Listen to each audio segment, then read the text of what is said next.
എല്ലാവർക്കും നമസ്കാരം. നമ്മൾ ഡിസ്കസ് ചെയ്തുകൊണ്ടിരിക്കുന്നത് 9ാം ക്ലാസ്സിലെ 4ാമത്തെ ചാപ്റ്ററായ പീരിയോഡിക് ടേബിൾ എന്ന ചാപ്റ്ററാണ്. കഴിഞ്ഞ ക്ലാസ്സിൽ നമ്മൾ ഡിസ്കസ് ചെയ്തിരുന്നു ആറ്റത്തിൻ്റെ സൈസ് പീരീഡ് വൈസും ഗ്രൂപ്പ് വൈസും ഇൻക്രീസ് ചെയ്യുന്നു ഡിക്രീസ് ചെയ്യുന്നു എന്നുള്ള കാര്യങ്ങളൊക്കെ. അപ്പോൾ ഇവിടെ നോക്കുക, ഇവിടെ പീരീഡ് വൈസിൽ എന്താ സംഭവിക്കുന്നത്? ആറ്റത്തിൻ്റെ സൈസ് ഡിക്രീസ് ചെയ്യുന്നു. കാരണം നമ്പർ ഓഫ് ഷെൽസ് സെയിം തന്നെയാണ് എല്ലാ ആറ്റത്തിലും ഉള്ളത്.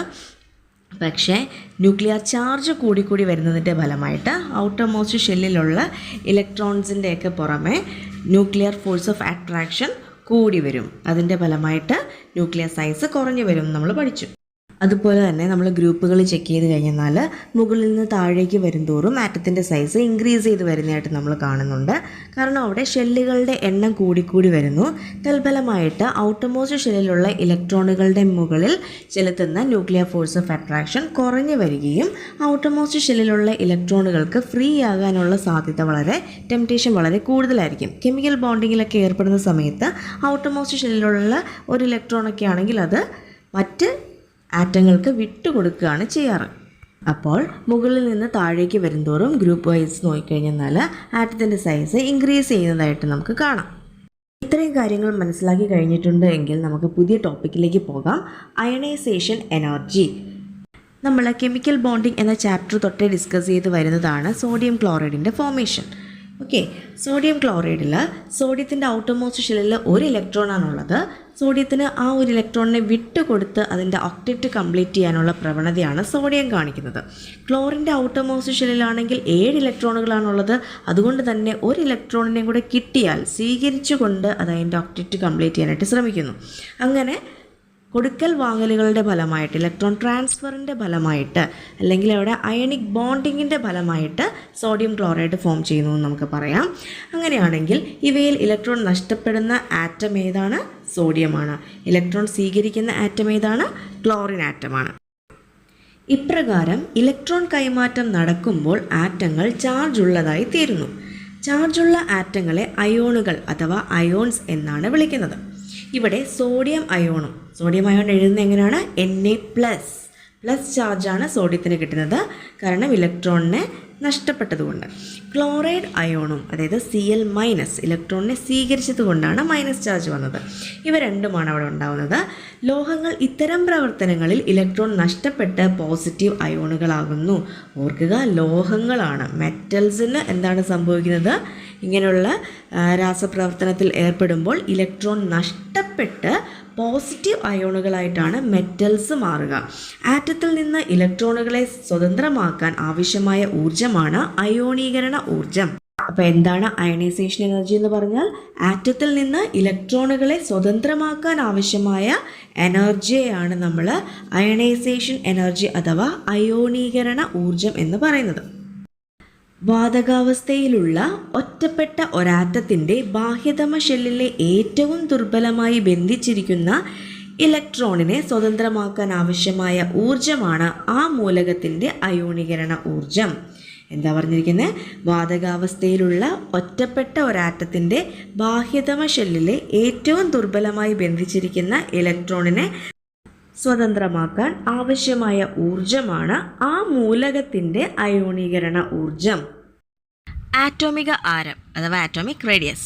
ആറ്റത്തിൻ്റെ വലിപ്പം പ്രസ്താവിക്കുന്നതിനുള്ള ഒരു രീതിയാണ് ആറ്റോമിക ആരം. ന്യൂക്ലിയസിൻ്റെ കേന്ദ്ര ബിന്ദു മുതൽ ഏറ്റവും പുറത്തെ ഷെല്ലിലേക്കുള്ള ദൂരമാണ് ആറ്റോമിക ആരം.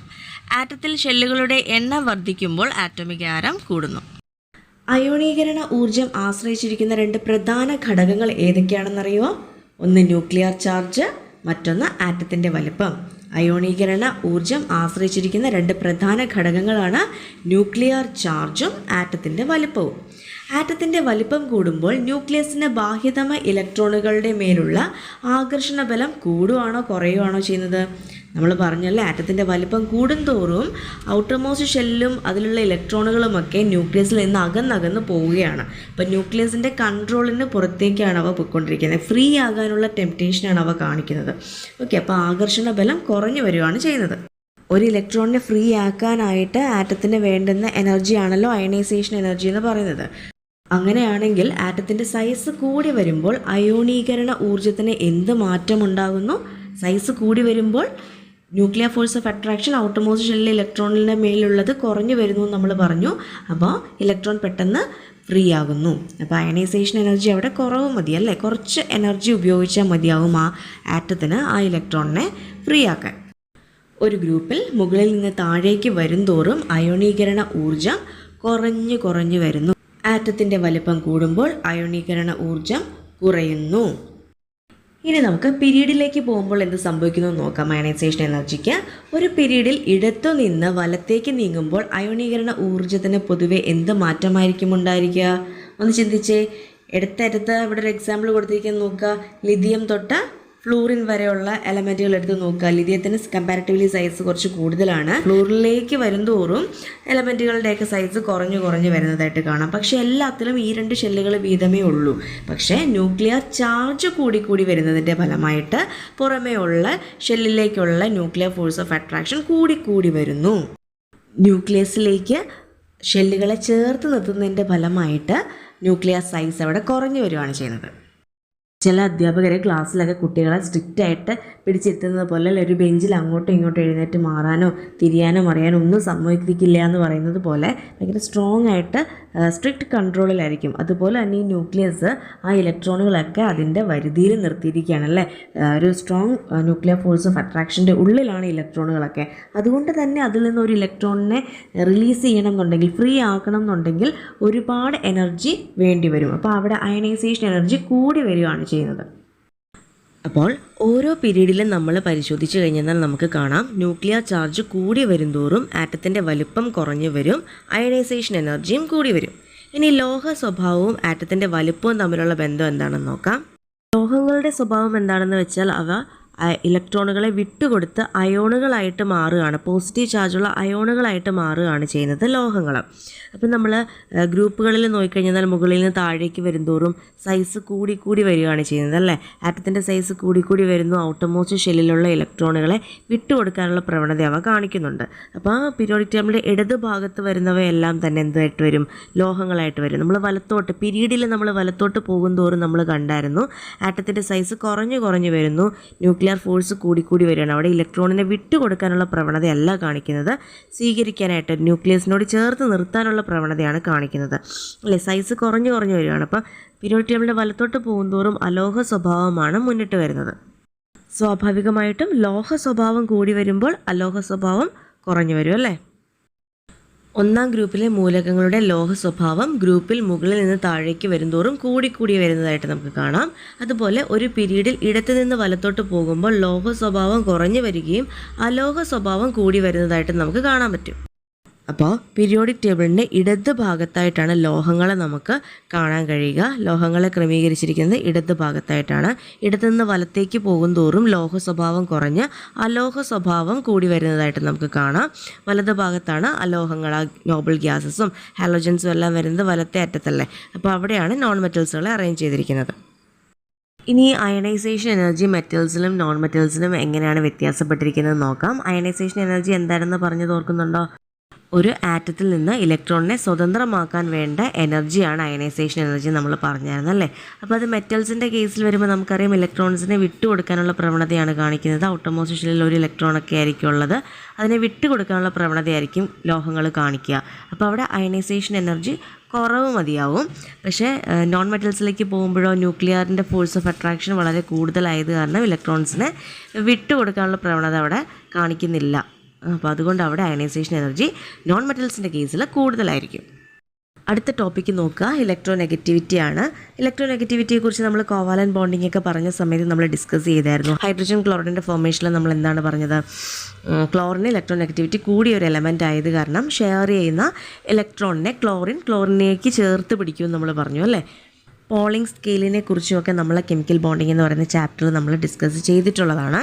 അങ്ങനെയാണെങ്കിൽ നോക്കുക, മുകളിൽ നിന്ന് താഴേക്ക് ഗ്രൂപ്പുകളിൽ മുകളിൽ നിന്ന് താഴേക്ക് വരുംതോറും ഇലക്ട്രോനെഗറ്റിവിറ്റിക്ക് എന്താണ് സംഭവിക്കുന്നത്?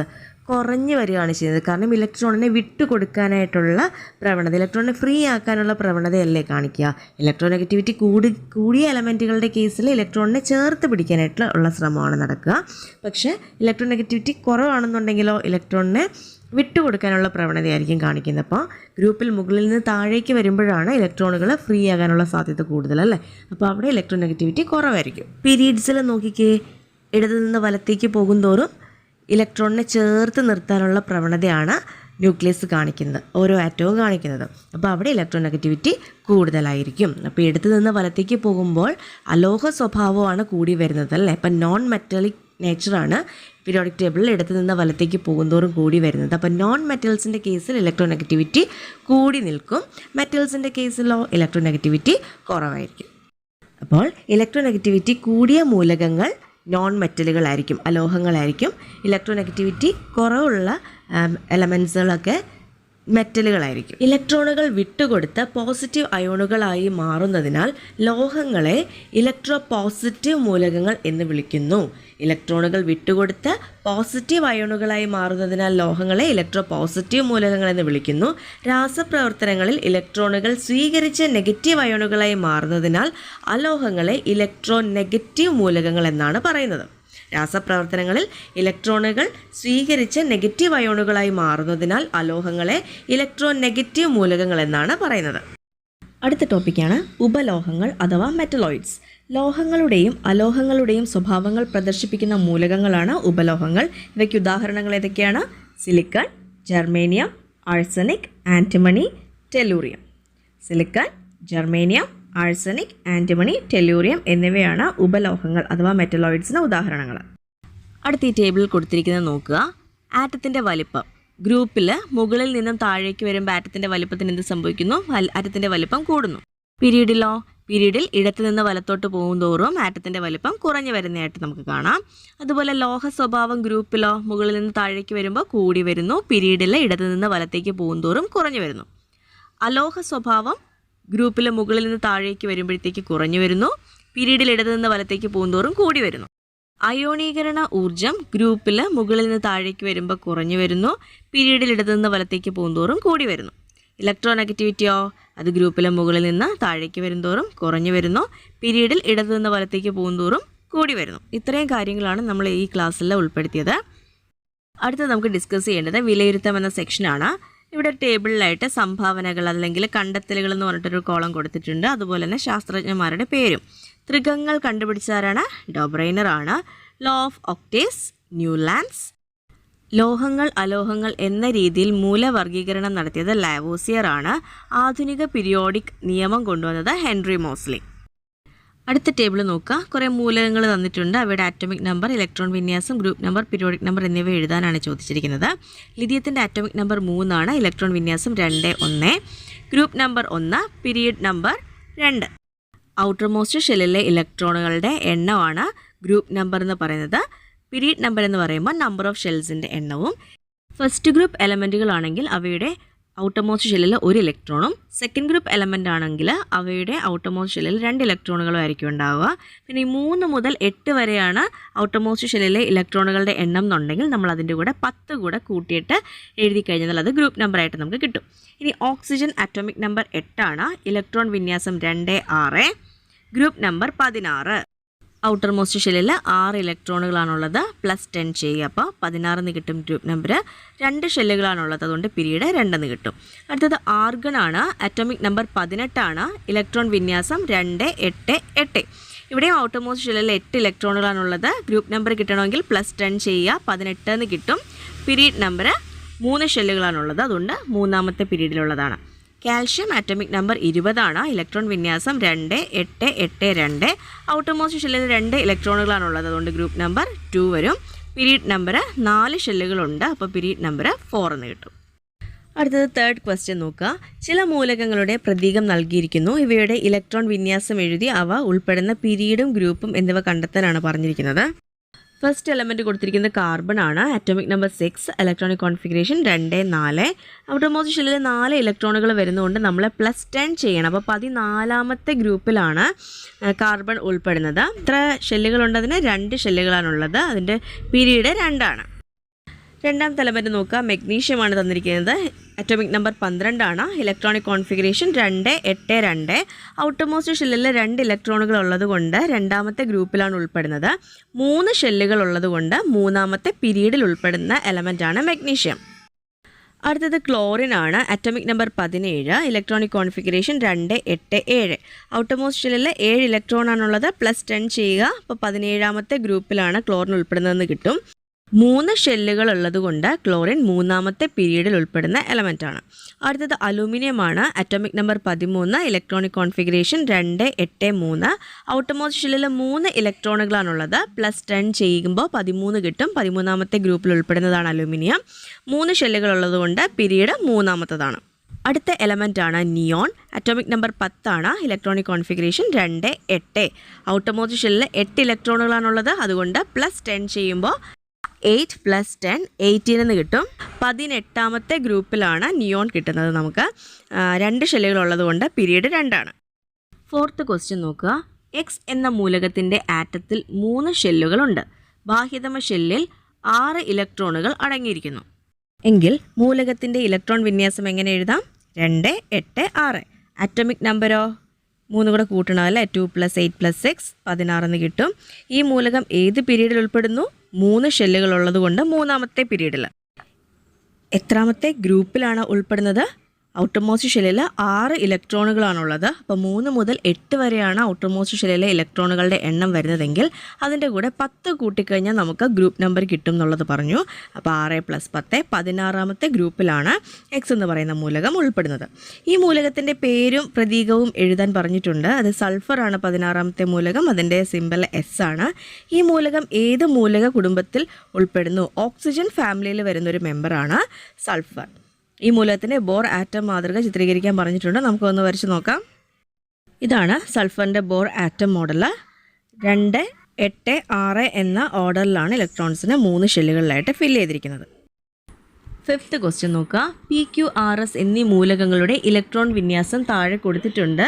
യഥാർത്ഥമായിട്ടുള്ളതല്ല. ഇവയിൽ ഒരേ പീരീഡിൽ ഉൾപ്പെടുന്ന മൂലകങ്ങൾ ഏതൊക്കെയാണെന്നാണ് ചോദിച്ചിരിക്കുന്നത്. Pയും Sഉം നോക്കുക. Pയും Sഉം ഈ 2 ഷെല്ലുകൾ വീതമാണുള്ളത്. രണ്ടുപേരും രണ്ടാമത്തെ പീരീഡിൽ ഉൾപ്പെടുന്നു. അതുപോലെ Qവും Rഉം 3 ഷെല്ല് വീതമാണുള്ളത്. അവ മൂന്നാമത്തെ പീരീഡിലും ഉൾപ്പെടുന്നു. ഒരേ ഗ്രൂപ്പിൽ ഉൾപ്പെടുന്നവ ഏതൊക്കെയാണെന്ന് നോക്കിക്കേ. Pയും Qവും എലമെൻറ്റുകൾ നോക്കുക.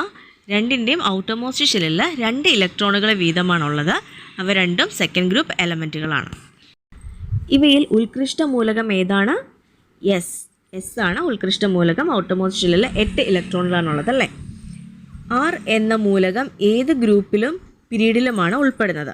R എന്ന മൂലകം 3 ഷെല്ലുകൾ ഉള്ളതുകൊണ്ട് അത് പീരീഡ് 3യിൽ ഉൾപ്പെടുന്നു. ഔട്ടർമോസ്റ്റ് ഷെല്ലിൽ 5 ഇലക്ട്രോണുകളാണുള്ളത്. 3 തൊട്ട് 8 വരെയാണ് ഔട്ടർമോസ്റ്റ് ഷെല്ലിലെ ഇലക്ട്രോണുകളുടെ എണ്ണം എന്നുണ്ടെങ്കിൽ 10 കൂട്ടണം എന്ന് നമ്മൾ പറഞ്ഞിട്ടുണ്ട്. അപ്പോൾ 5 + 10 15 ആണ് ഗ്രൂപ്പ് നമ്പർ. അടുത്ത നോക്കുക. ഒരു പീരിയോഡിക് ടേബിളിൻ്റെ അപൂർണമായ രൂപം കൊടുത്തിട്ടുണ്ട്. കുറേ എലമെൻറ്റുകളെയും കാണിച്ചിട്ടുണ്ട്. ഇതിനെ ആസ്പദമാക്കി കുറേ ചോദ്യങ്ങൾ ഇവിടെ കൊടുത്തിട്ടുണ്ട്. നമുക്കതിൻ്റെ ഉത്തരം കണ്ടെത്തണം. 1ാം ഗ്രൂപ്പിൽ ഏറ്റവും വലിയ ആറ്റം ഏത് മൂലകത്തിൻ്റെയാണ്? ആ പീരിയോഡിക് ടേബിളിൻ്റെ ചെറിയൊരു സൈസ് ഞാൻ താഴെ കൊടുത്തിട്ടുണ്ട്. അതിൽ നോക്കുക. ഗ്രൂപ്പിൽ മുകളിൽ നിന്ന് താഴേക്ക് വരുന്തോറുമാണ് ആറ്റത്തിൻ്റെ സൈസ് കൂടി വരിക എന്ന് നമുക്കറിയാം. അപ്പോൾ 1ാമത്തെ ഗ്രൂപ്പിൽ ഏറ്റവും താഴത്തെ എലമെൻ്റ് ഏതാണ്? D ആണ് ഉത്തരം. 1ാം ഗ്രൂപ്പിൽ അയോണീകരണ ഊർജ്ജം ഏറ്റവും കുറവുള്ള മൂലകം ഏതാണ്? D ആണ്.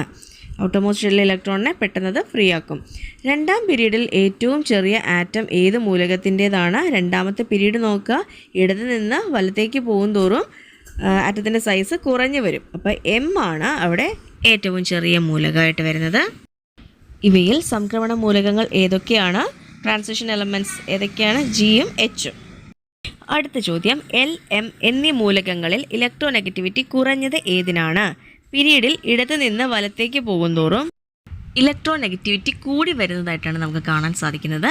അപ്പോൾ L കഴിഞ്ഞ് വരുന്ന എലമെൻ്റാണ് M. അപ്പോൾ Lനാണ് ഇലക്ട്രോനെഗറ്റിവിറ്റി കുറവ്. B, I ഇവയിൽ ലോഹീയ സ്വഭാവം കൂടുതൽ ഏതിനാണ്? ബിയും ഐയും ഒക്കെ സെക്കൻഡ് പീരീഡിൽ വരുന്ന എലമെൻറ്റുകളാണ്. ഇടത്ത് നിന്ന് വലത്തേക്ക് പോകുമ്പോൾ നോൺ മെറ്റാലിക് നേച്ചറാണ് കൂടി വരുന്നത്. അപ്പോൾ B ആണ് മെറ്റാലിക് നേച്ചർ കാണിക്കുന്നത്. ഇവയിൽ ഹാലോജൻ കുടുംബത്തിൽപ്പെട്ട മൂലകങ്ങൾ ഏതെല്ലാമാണ്? 17ാമത്തെ ഗ്രൂപ്പാണ് നമ്മൾ ഹാലോജൻസ് എന്ന് പറയുന്നത്. അവ ഏതൊക്കെയാണ്? എമ്മും എന്നും ആണ്. ഇ എന്ന മൂലകത്തിൻ്റെ ഗുണങ്ങളോട് ഏറ്റവും സാമ്യം പുലർത്തുന്ന മൂലകം ഏതാണ്? ഇ എന്ന മൂലകം 2ാമത്തെ ഗ്രൂപ്പിൽ ഉൾപ്പെടുന്നവയാണ്. ഒരേ ഗ്രൂപ്പിലുള്ളവയ്ക്ക് രാസഗുണങ്ങളിൽ സാദൃശ്യം കാണിക്കുമെന്ന് നമ്മൾ പഠിച്ചിട്ടുണ്ട്. ഇവിടെ ഇയുടെ അതേ ഗ്രൂപ്പിൽ തന്നെ വരുന്ന മറ്റൊരു മൂലകമാണ് എഫ്. എഫ് എന്ന് പറയുന്ന എലമെൻ്റ് ആണ് ഇ എന്ന മൂലകത്തിൻ്റെ ഗുണങ്ങളോട് സാദൃശ്യം കാണിക്കുന്നത്. അപ്പോൾ പീരിയോഡിക് ടേബിളും മൂലകങ്ങളുടെ വർഗീകരണവും ഒക്കെ എല്ലാവരും പഠിച്ചു എന്ന് കരുതുന്നു. 9ാം ക്ലാസ്സിലെ കെമിസ്ട്രി ക്ലാസ്സുകൾ ഇവിടെ അവസാനിച്ചിരിക്കുകയാണ്. എന്തെങ്കിലും സംശയങ്ങൾ ഉണ്ടോയെന്നുണ്ടെങ്കിൽ നിങ്ങൾക്ക് കമൻറ്റ് സെക്ഷനിലൂടെ ചോദിക്കാവുന്നതാണ്. ക്ലാസ്സുകൾ ഇഷ്ടപ്പെട്ടു എന്നുണ്ടെങ്കിൽ സപ്പോർട്ട് ചെയ്യുക. താങ്ക്